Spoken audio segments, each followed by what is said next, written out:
누가복음 10장 38절에서 42절까지의 말씀 다 같이 합독하도록 하겠습니다. 저희가 길 갈 때 예수께서 한 촌에 들어가심에 마르다라 이름하는 한 여자가 자기 집으로 영접하더라. 그에게 마리아라 하는 동생이 있어 주의 발 아래 앉아 그의 말씀을 듣더니 마르다는 준비하는 일이 많아 마음이 분주한지라. 예수께 나아가 가로되 주여 내 동생이 나 혼자 일하게 두는 것을 생각지 아니하시나이까. 저를 명하사 나를 도와주라 하소서. 주께서 대답하여 가라사대 마르다야 마르다야 내가 많은 일로 염려하고 근심하나 그러나 몇 가지만 하든지 혹 한 가지만이라도 족하니라. 마리아는 이 좋은 편을 택하였으니 빼앗기지 아니하리라 하시니라. 하나님의 말씀입니다. 믿으십니까? 성도님들의 삶 가운데 죽어있는 것들이 살아나는 역사 있게 되기를 주님으로 간절히 축원합니다. 우리 전후 9분 돌아보시면서 주님께서 부활하셨습니다. 이렇게 한번 힘차게 인사하시죠.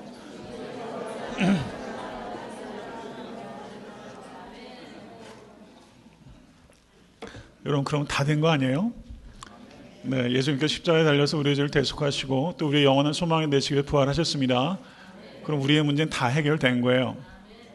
우리에게 있는 문제는 문제도 아닙니다. 믿으십니까? 그리스도인은 승리를 위해서 살아가는 존재가 아니라 승리로부터 전진하는 존재입니다. 믿으세요? 이것을 기억하시고 이기실 수 간절히 바랍니다. 네, 오늘 본문 말씀 누가복음 10장 38절에서 42절은 말하자면 작은 소품과 같은 이야기예요. 작은 이야기예요. 그건 참 아름다운 이야기고 그리고 깊이 있는 이야기고 감동 있는 이야기입니다. 이 말씀을 통해서 여러분과 제가 은혜 받을 수 있기를 간절히 바랍니다. 그리고 익숙함에서 오는 안일함들을 버리실 수 있기를 바라고 마치 처음 듣는 말씀처럼 생경함을 가지고 여러분과 제가 이 말씀을 들을 수 있게 되기를 간절히 바랍니다. 성경을 해석할 때 가장 중요한 것은 문맥입니다. 오늘 이 말씀도 역시 앞에 있는 말씀과 뒤에 이어지는 말씀이 무엇인지를 염두에 둘 때 이 말씀이 가지고 있는 그 풍성함이 우리에게 전달되는 것입니다. 누가복음 10장 25절 37절을 보시면 제가 얼마 전에 설교 말씀드렸던 강도를 만난 유대인을 도운 선한 사마리아인의 비유가 기록되어 있습니다. 그리고 오늘 본문 말씀이 있는 것입니다. 그리고 누가복음 11장 1절에서 13절은 주기도문의 내용이 기록되어 있고 강청하는 기도가 기록되어 있는 것입니다.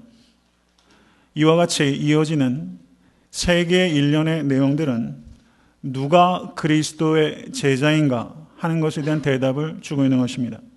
누가 그리스도의 제자입니까? 첫째, 공경에 빠진 이웃을 구하는 이가 그리스도의 제자이며 하나님의 말씀을 주의 발 앞에 앉아 경청하는 이가 그리스도의 제자이고 그리고 마음을 다하여 주기도를 드리며 기도하는 이가 그리스도의 제자입니다.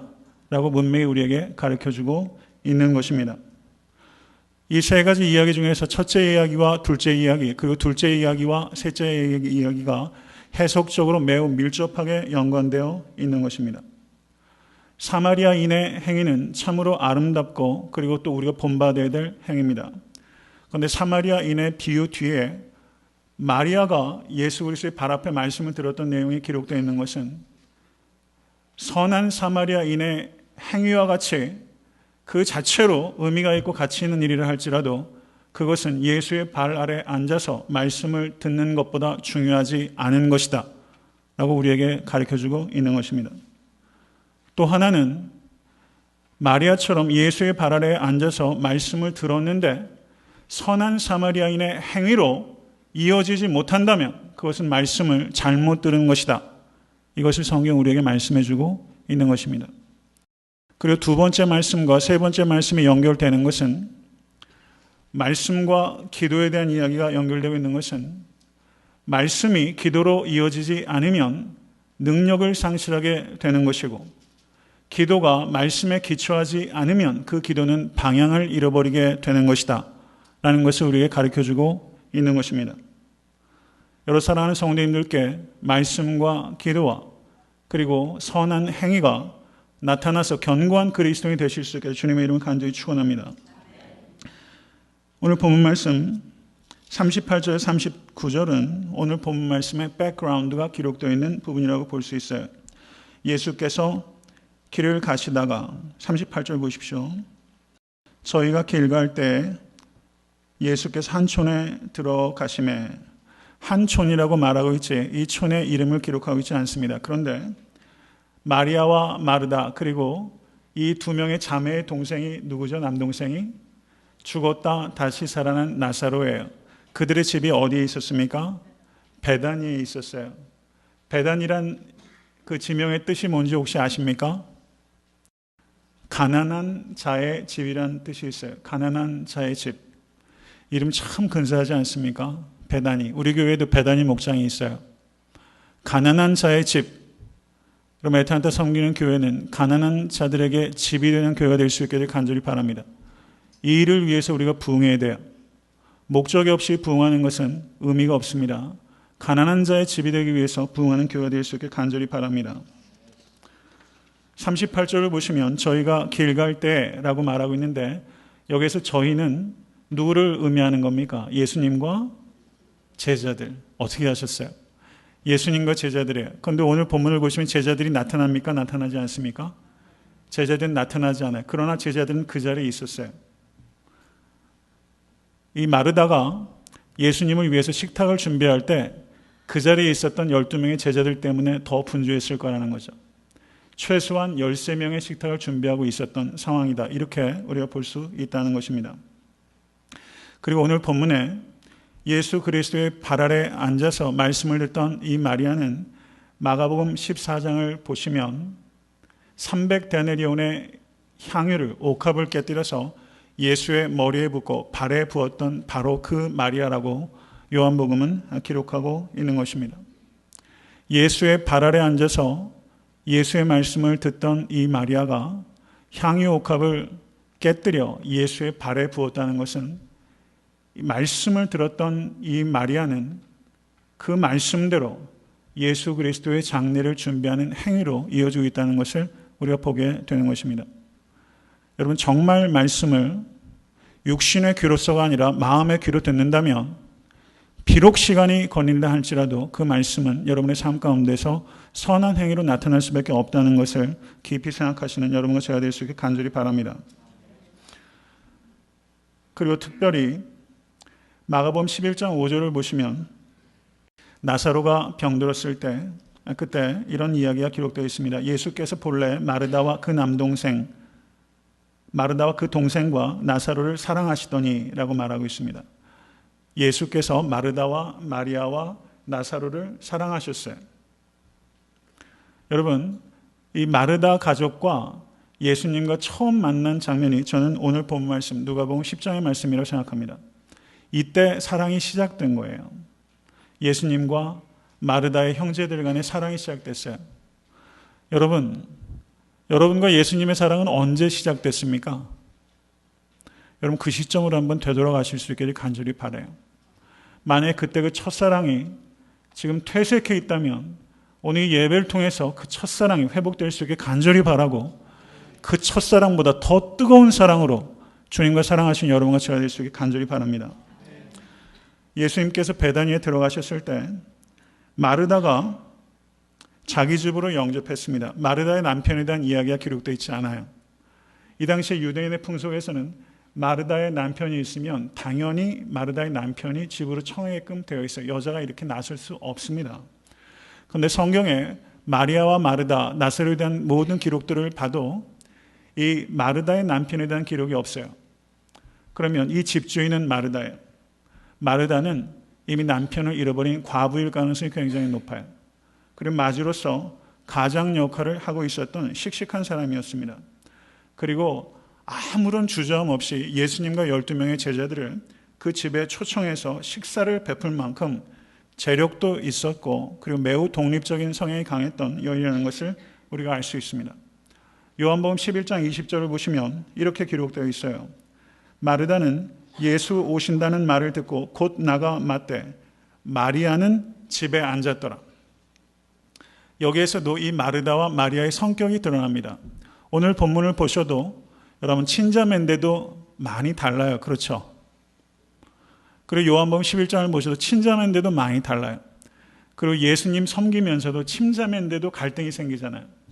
하물며 친자매조차도 그런데 이렇게 다양한 성도들이 모여서 예배 드리는데 우리 가운데 생기는 갈등은 자연스럽습니까? 어떻습니까? 자연스러운 거예요. 우리가 성부, 성자, 성령께서 하나이신 것과 같이 하나됨을 이루어 가는 것이지 우리는 많이 달라요. 이것을 기억하실 수 있게 간절히 바랍니다. 교회에는 디퍼런스가 있어야 됩니다. 그리고 디비전을 무너뜨려야 되는 거예요. 우리는 다양성을 누리면서 분열을 무너뜨리는 그런 거룩한 사랑의 공동체가 되어야 되는 것입니다. 이 일을 위해서 기도하시고 헌신하신 여러분과 제가 될 수 있게 간절히 바랍니다. 나사로를 만나시러 예수께서 오실 때 마르다가 나가서 맞았어요. 그때는 나사로가 이미 죽은 상태였습니다. 여러분, 랍비가 집에 오시면 그 집에 있는 제자는 나가서 랍비를 맞는 게 예의에 속한 일이에요. 그런데 나사로가 죽었잖아요. 여러분, 상주가 그 자리를 안 떠나고 그 자리에서 인사한다고 여러분 예의 어긋난다고 하는 사람은 없죠. 근데 마르다는 거기서 예수님을 기다리지 않고 나가서 예수를 맞았어요. 마르다의 성격이 보이죠. 마르다는 책임감이 굉장히 강해요. 그리고 체면도 많이 짜지는 사람이에요.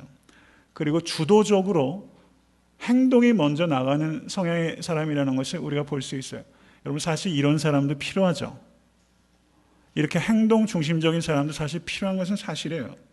그런데 그에 비해서 마르다는 여러 면에서 달랐는데 마르다보다 이 마리아가 영적 직관이 뛰어납니다.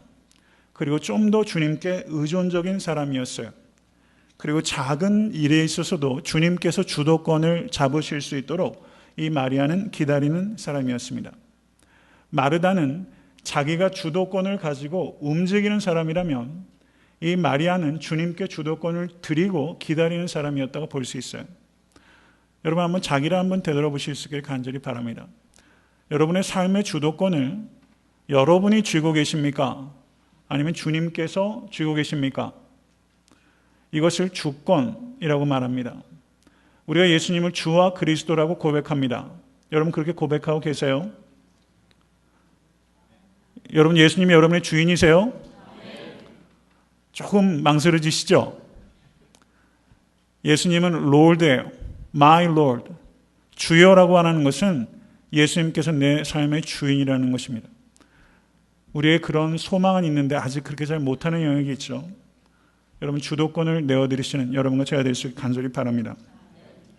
마르다의 집에 예수께서 들어가셨을 때 마르다의 동생 마리아가 주의 발 앞에 아래에 앉아 그의 말씀을 들었다라고 기록하고 있어요.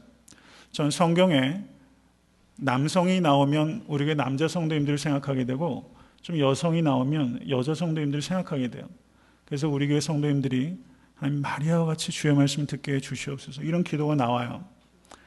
여기에서 발 아래에 앉았다는 것은 그만큼 예수님께 가까이 왔다는 것을 의미하죠. 어저께 교회에서 성경 공부하는데요. 저로부터 먼 자리에서부터 성도님들께서 앉으시더라고요. 이게 저에게 문제가 있다는 생각이 가끔 진짜 진지하게 좀 들어요. 여러분 가까이 앉으세요. 발 아래 앉으란 말을 제가 하겠습니까? 발 아래 앉았다는 것은 실질적으로 가까이 앉았다는 의미가 있는데 여기는 보다 더 중요한 영적인 의미가 있습니다. 사도행전 22장 3절을 한번 보시기 바랍니다.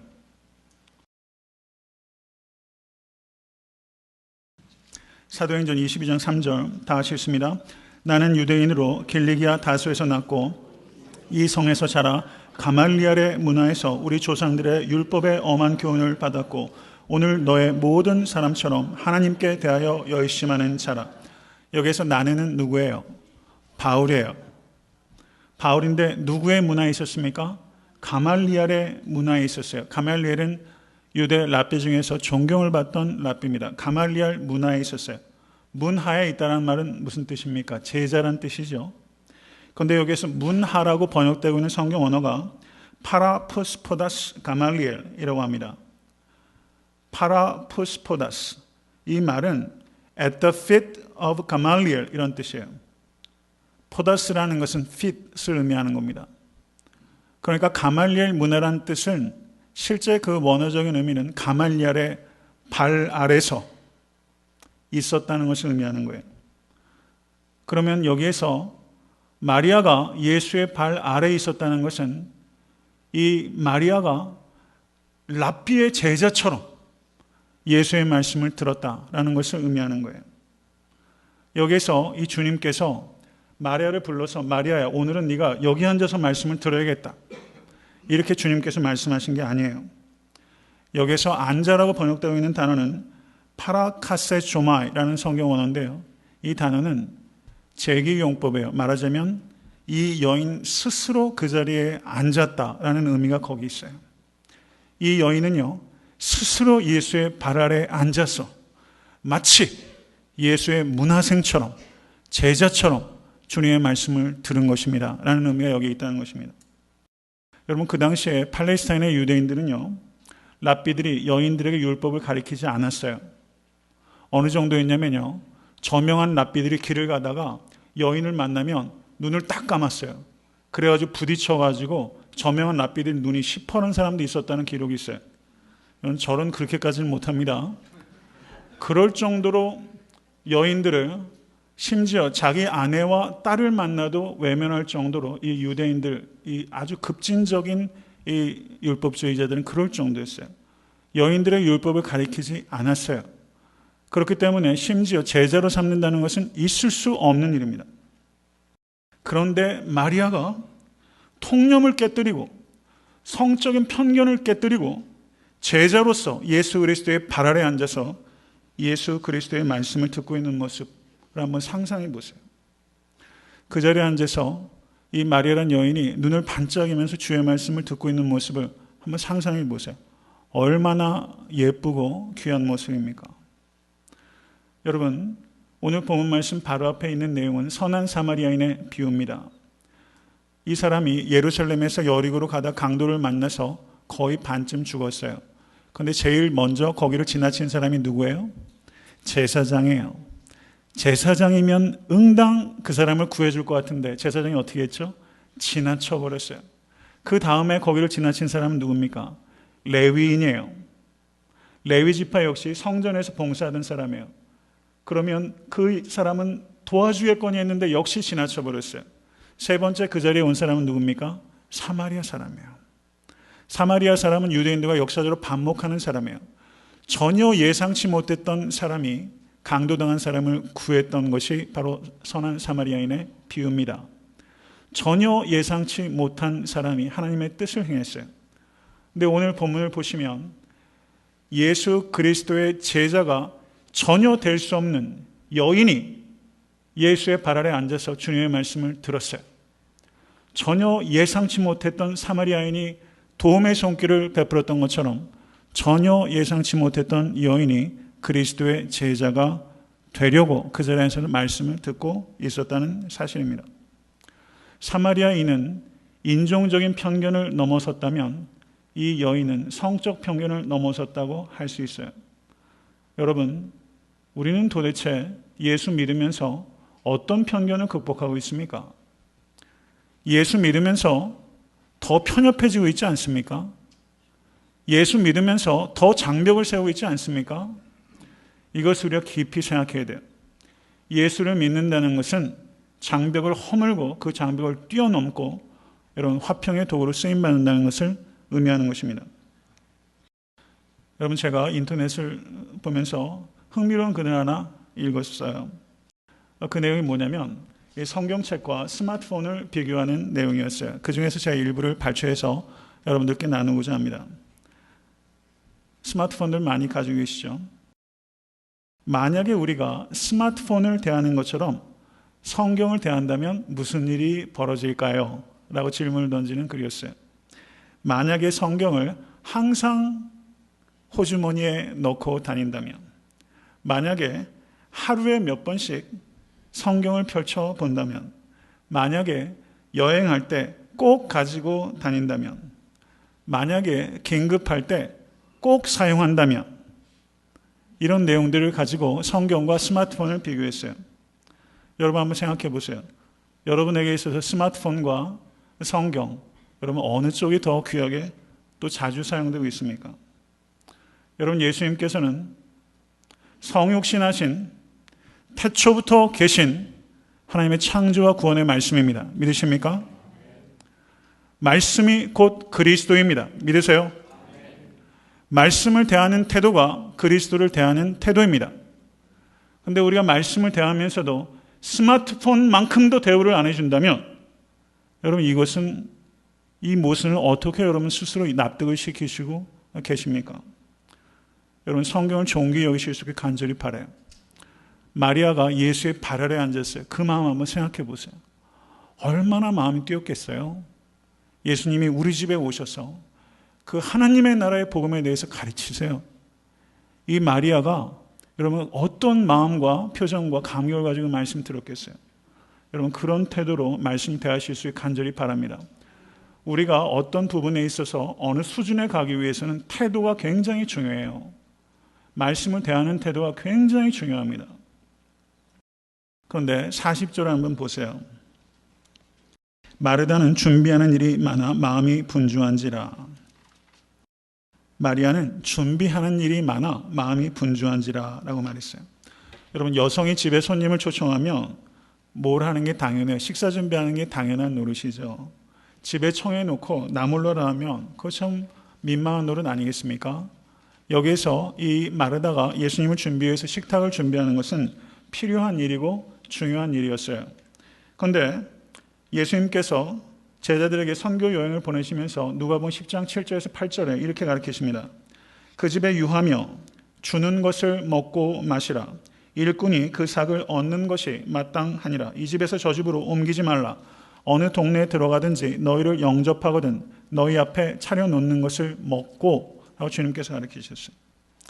이 당시에 선교는요, 현지에 가서 어느 가정에서 환대하여 베푸는 hospitality, 그것에 의존하는 선교였어요. 그런 방식이었습니다. 그것을 먹는 것이 당연하다고 예수께서 가르치셨어요. 그러면 예수께서 이 집에 들어가셨을 때도 무엇인가 음식으로 공개하는 것을 기대하는 그런 상황이 있는 것이죠. 그리고 마르다 역시 그 일을 해야 되는 게 맞습니다. 그리고 마가복음 9장 41절을 한번 보시기 바랍니다. 거기 보시면 제가 읽겠습니다. 누구든지 너희를 그리스도에게 속한 자라 하여 물 한 그릇을 주면 내가 진실로 너희에게 이르노니 저가 결단코 상을 잃지 아니하리라. 예수님의 제자들에게 물 한 그릇을 대접하는 것도 상을 잃지 않을 것이라고 주님께서 말씀하셨어요. 마르다가 예수님과 제자들을 위해서 식탁을 준비한 일은 하등의 잘못이 없는 거예요. 그런데 문제가 있는 거예요. 그 뒤에 문제가 뭡니까? 준비하는 게 너무 많았다는 거예요. 준비하는 일이 너무 많아 마음이 분주했다는 거예요. 여기서 분주했다라고 번역되고 있는 단어가 페리스파오라는 단어인데 이 단어는 이런 의미를 전달합니다. 일이 너무 과중해서 마음이 분산되는 거예요. 그리고 또 하나 중요한 의미가 있는데 거기에 끌려다니다라는 뜻이 있어요. 마음이 분주하다는 것은 거기에 끌려다니다는 뜻이 있어요. 여러분 한국 사람들이 자주 하는 말이 뭡니까? 바쁘다 바빠. 제가 미국에 유학 와가지고요. 저 처음 룸메이트한 친구가 알렉스라는 사람인데 저를 보자마자 바쁘다 바빠 이러더라고요. 한국 사람들이 그 말 잘하는 거를 미국 친구가 아는 거예요. 바쁘다 바빠. 그리고 또 하나 아는 말이 있는데 재벌이란 말을 알더라고요. 어떻게 된 영문인지 아직도 궁금한데요. 바쁘다 바빠. 한국 사람들 바쁘다 바빠예요. 너무 분주해요. 끌려다녀요. 여러분 삶을 이끌고 계십니까? 삶에 끌려가고 계십니까? 어차피 인생은요, 해야 될 일들이 많아요. 그렇죠? 매일매일 해야 될 일들이 많아요. 그런데 그것이 어떻게 어레인지가 되느냐? 주의 발 앞에 앉아서 말씀을 들을 때 그 해야 될 일들이 비로소 통일되고 질서를 갖게 되는 것입니다. 여러분 여기에서 중요한 것은 예수님에게조차 필요 이상으로 지나치게 제공하는 것은 옳지 못하다는 것을 우리가 볼 수 있는 거예요. 예수님에게조차 지나치게 제공하는 것보다 예수님의 말씀을 경청하는 것이 예수님께 대한 공경이라는 것을 우리가 생각해야 됩니다. 저는 여기에서 좀 실제적인 적용을 할 수 있다고 볼 수 있어요. 여러분, 목회자들을 너무 박대하는 것 옳은 일 아닙니다. 그런데 목회자를 너무 환대하지도 마세요. 그것도 옳지 않아요. 지나치게 환대하는 것 옳지 못합니다. 존중하세요. 너무 박대하고 너무 환대하는 양극단을 피하실 수 있기를 간절히 바랍니다. 서로에게 유익이 없어요. 무슨 일이든지 절제가 필요하다는 것을 기억하실 수 있기를 간절히 바랍니다. 준비하는 게 너무 많으면 과중해지고 그러면 기쁨을 잃어버리고 화만 나게 되는 거예요. 그리고 자매들 사이에서도 문제가 되는 거예요.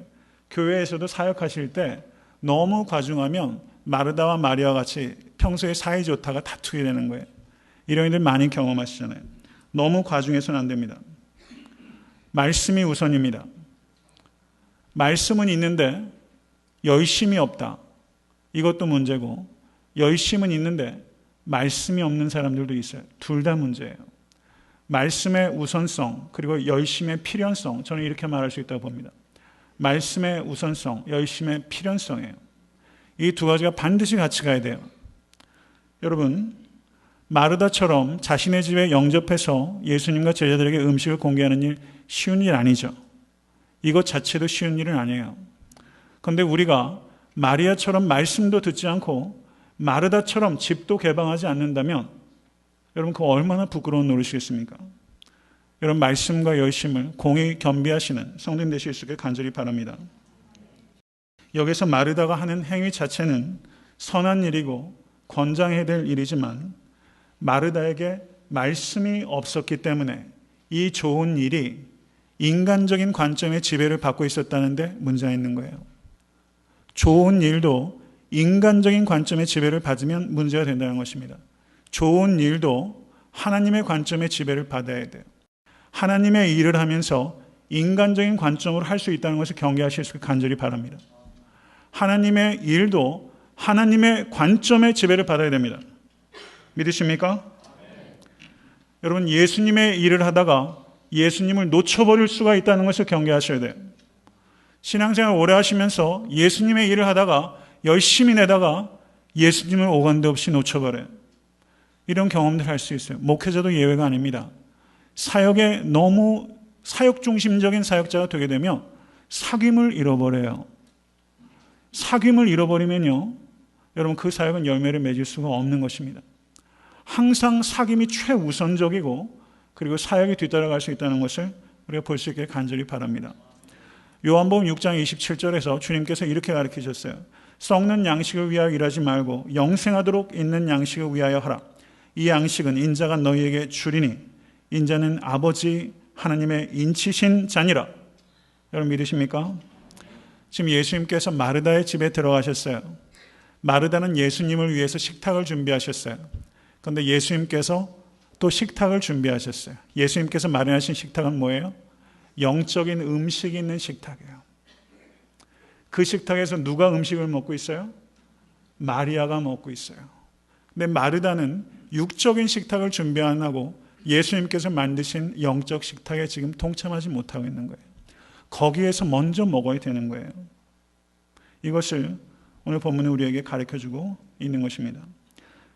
여러분, 영적인 양식을 먹지 못하면 입에서 뭐가 나와요? 불평이 나오는 거예요. 40절 말씀 보세요. 마르다는 준비하는 일이 많아 마음이 분주한지라 예수께 나아가 가로되 주여, 내 동상이 나 혼자 일하게 두는 것을 생각지 아니하시나이까 저를 명하사 나를 도와주라 하소서. 많이 듣던 이야기인데요. 교회 사역하다 보면요, 이런 이야기 많이 하잖아요. 나 혼자 일하는 것 같잖아요. 그런 생각 참 많이 들잖아요. 우리가 깊이 생각해야 됩니다. 여기에서 말씀이 없는 인간적인 열심의 결과는 필연적으로 불평으로 나타나게 됩니다. 주여, 내 동생이 나 혼자 일하게 되는 것을 생각지 아니하시나이까. 이것은 반어법이죠. 예수님을 책망하는 거예요. 예수님이 생각 없는 사람이 되어버렸어요. 생각지 아니하시나이까. 화살을 예수님께 지금 돌렸습니다. 그리고 뭐라고 합니까? 내 동생이 나 혼자 일하게 두는 것을 생각지 아니하시나이까 물은 다음에 저를 명하여 나를 도와주라 하소서 라고 말하면서 지금 마르다가 예수님께 지시하고 있어요. 처음에 이 마르다가 예수님께 뭐라고 말합니까? 제일 앞에 보세요. 주요! 라고 말하면서 예수님께 지시하고 있어요. 주요라는 것은 주인이시여 라고 말하고 그 주인에게 마르다가 지시하고 있어요. 여러분, 우리의 신앙생활 한번 살펴보실 수 있게 간절히 바랍니다. 우리가 예수님을 주와 그리스도라 고백합니다. 주요라고 우리가 말하면서 실제는 우리가 예수님의 지시를 받지 않고 우리가 예수님께 명령하고 있다는 것을 우리가 깊이 생각해야 돼요. 여러분, 혹시 그렇게 하고 있지는 않으십니까? 그때 이런 히스토리컬한 질문에 예수님께서 대답을 하시는데 40절과 41절의 말씀 한번 보십시오. 다 같이 읽습니다. 주께서 대답하여 가라사대 마르다야 마르다야 내가 많은 일로 염려하고 근심하나 그러나 몇 가지만 하든지 혹 한 가지만이라도 족하니라. 마리아는 이 좋은 편을 택하였으니 빼앗기지 아니하리라 하시니라. 마르다야 마르다야 라고 두 번 부르셨어요. 마르다야 한 번 부르는 것과 마르다야 마르다야 두 번 부르는 것은 분명히 좀 차이가 있죠. 두 번 부르는 것은 어떤 느낌을 전달합니까? 예수님께서 온유하게 가르치신 거예요. 온유하게 가르치셨어요. 여러분, 성경을 보면 볼수록 참 신기한 것 같아요. 저는요. 예수님께서 이름을 두 번 부르신 경우들이 있어요. 마르다야 마르다야. 온유하게 부르셨어요. 여러분, 자녀를 가르치실 때에도, 교회에서 연약한 지체들을 가르칠 때에도, 심지어 죄 가운데 빠진 성도들을 권면할 때도 온유함이 뒷받침되지 않으면 여러분 말씀하지 마세요. 그거 옳지 못해요. 효과가 없어요. 온유함 없이 가르쳤다가 내가 나중에 그 일을 행하면 부끄러움을 당하게 되는 거예요. 온유함을 갖는다는 것은 내가 지금 누군가에게 얘기하는데 나도 죄인이기 때문에 언제든지 그런 죄에 빠질 수 있다는 것을 받아들이면서 온유하게 가르치는 거예요. 여러분, 온유함을 가지실 수 있는 여러분과 제가 될 수 있게 간절히 바랍니다. 내가 많은 일로 염려하고 근심하나 그러나 몇 가지만 하든지 혹 한 가지만이라도 족하니라. 이렇게 말했어요. 예수님을 섬기다가 예수님을 놓칠 수 있다는 것을 항상 경계하실 수 있게 간절히 바랍니다. 여러분, 교회에서 사역하시는 일들, 그리고 세상에서 일하시는 일들, 심지어 공부하는 일들조차 내가 예수의 발 아래 앉아 있을 수 없을 만큼 바쁘면 여러분 그 일 내려놓으실 수 있게 되기를 바랍니다. 예수님 발 앞에 앉아 있을 수 없을 만큼 내가 무엇인가에 끌려다니면 여러분 그건 내려놓으셔야 돼요. 오늘 말씀 들으셨는데 그 결단 못하시면 이 말씀 아무 유익이 없는 거예요. 아무 유익 없어요. 오늘 본문이 그걸 얘기하는데 우리가 그렇게 결단을 하지 않는다면 여러분 이 말씀 들은 게 아무 유익이 없고 이 말씀 들은 것에 대한 책임만 가중되는 것입니다. 여러분, 예수의 발 아래 앉아 있을 수 없을 만큼 바쁘다면 주님을 결코 기쁘시게 하지 못하는 것입니다. 이것을 기억하실 수 있게 간절히 바랍니다. 여러분, 조금 부끄러운 얘기인데요. 제가 어저께 교회에서 기도를 마치고 집에 갔는데 어저께 추신수 선수와 그 유현진 선수가 속한 LA 다저스와 신시내티 레즈가 야구를 했어요. 투타 대결이 벌어졌잖아요. 메이저리그에서 한국 선수가 투타 대결을 보니까 그게 되게 보고 싶은 거예요. 예, 그런데 교회에서 기도하면서 마리아가 주님의 발 아래 앉아서 말씀을 들었는데 설교 준비하다가 스포츠 하이라이트를 본다는 게 이건 아닌 것 같은 거예요. 또 한편으로는 이게 몇 년 만에 있을지도 모르는데 혹시 중간에 누가 은퇴해버리면 영원히 못 볼지도 모르는데 그런데 제가 기도하면서 하나님, 제가 토요일 날 말씀 준비할 때는 성경을 연구하는 것과 관계되는 검색 외에는 제가 인터넷 하지 않겠습니다. 어저께 제가 결단했어요. 제가 그것밖에 안 돼요. 그런데 어제 그거 제가 안 했어요. 그러니까 너무 그것도 기쁘더라고요. 아무것도 아닌데 이런 생각이 들더라고요. 제가 이 말씀을 드리는 이유는요. 스포츠 좋아하시는 분들 많잖아요. Cincinnati Reds, 이거는 색깔에서 Reds라는 말이 온 겁니다. 그런데 어떤 팀을 보면요. 무슨 Penguins라는 것도 있고 어떤 데는 Spartans라는 이름도 있어요. 역사에서 따온 것이 Spartans, 짐승에서 따온 것이 St. Louis Cardinals, 그건 새, 그리고 Penguins, 그리고 무슨 Reds 하는 것, 색깔에서 온 이름들, 무슨 Dragons 이런 것들이 있잖아요. 여러분 그런 이름들을 짓습니다. 뭔가 진취적인 기상을 표현하는 그런 이름들을 줘요. 그런데 1980년대 캘리포니아에 소재해 있는 산타크루스 캘리포니아 대학에서 이제 스포츠팀을 막 창단했어요. 그런데 명문 대학들이 너무 지나치게 스포츠에 광적으로 몰입하기 때문에 이 총학생회가 그 스포츠팀의 이름을 지으면서 어떻게 지을까 고민을 하다가 다른 접근 방식을 정한 거예요. 노랗고 미끈미끈하고 느려 빠지고 껍질 없는 연체 동물인 노란 달팽이를 따서 그 스포츠팀의 이름이 바나나 달팽이로 지었다는 거예요. 바나나 달팽이. 산타크루스 바나나 달팽이가 된 거죠.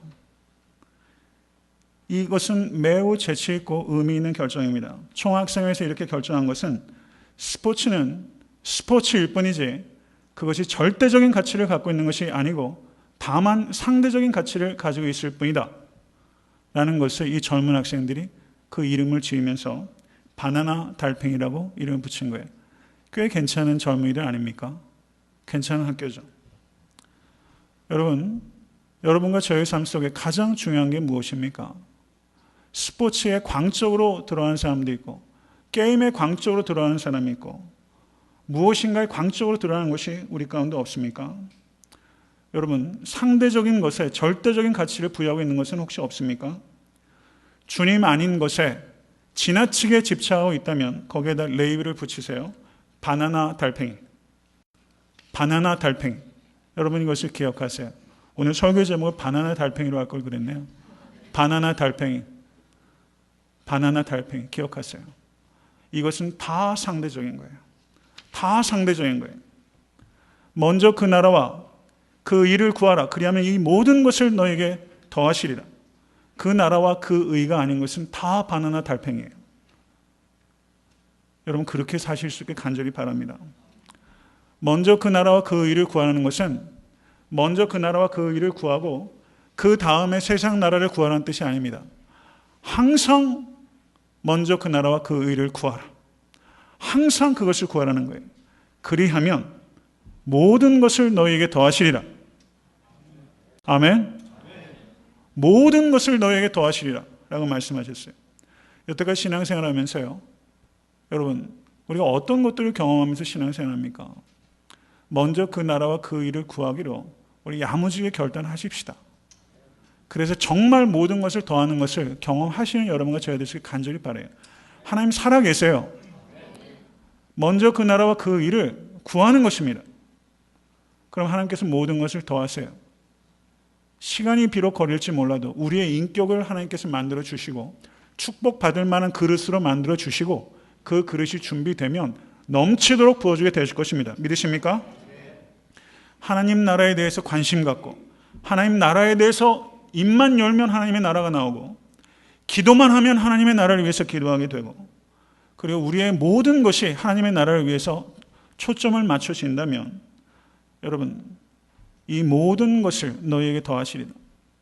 하나님의 약속입니다. 여러분 하나님 믿으시죠?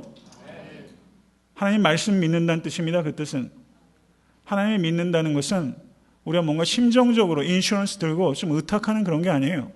하나님을 믿는다는 것은 하나님의 말씀을 믿는다는 거예요. 하나님의 성품을 믿는다는 뜻입니다. 하나님의 지혜와 하나님의 능력과 하나님의 공의를 믿는다는 뜻입니다. 그럼 먼저 그 나라와 그 일을 구하신 여러분과 제가 되기로 이 시간 결단할 수 있게 되길 주님의 간절히 축원합니다.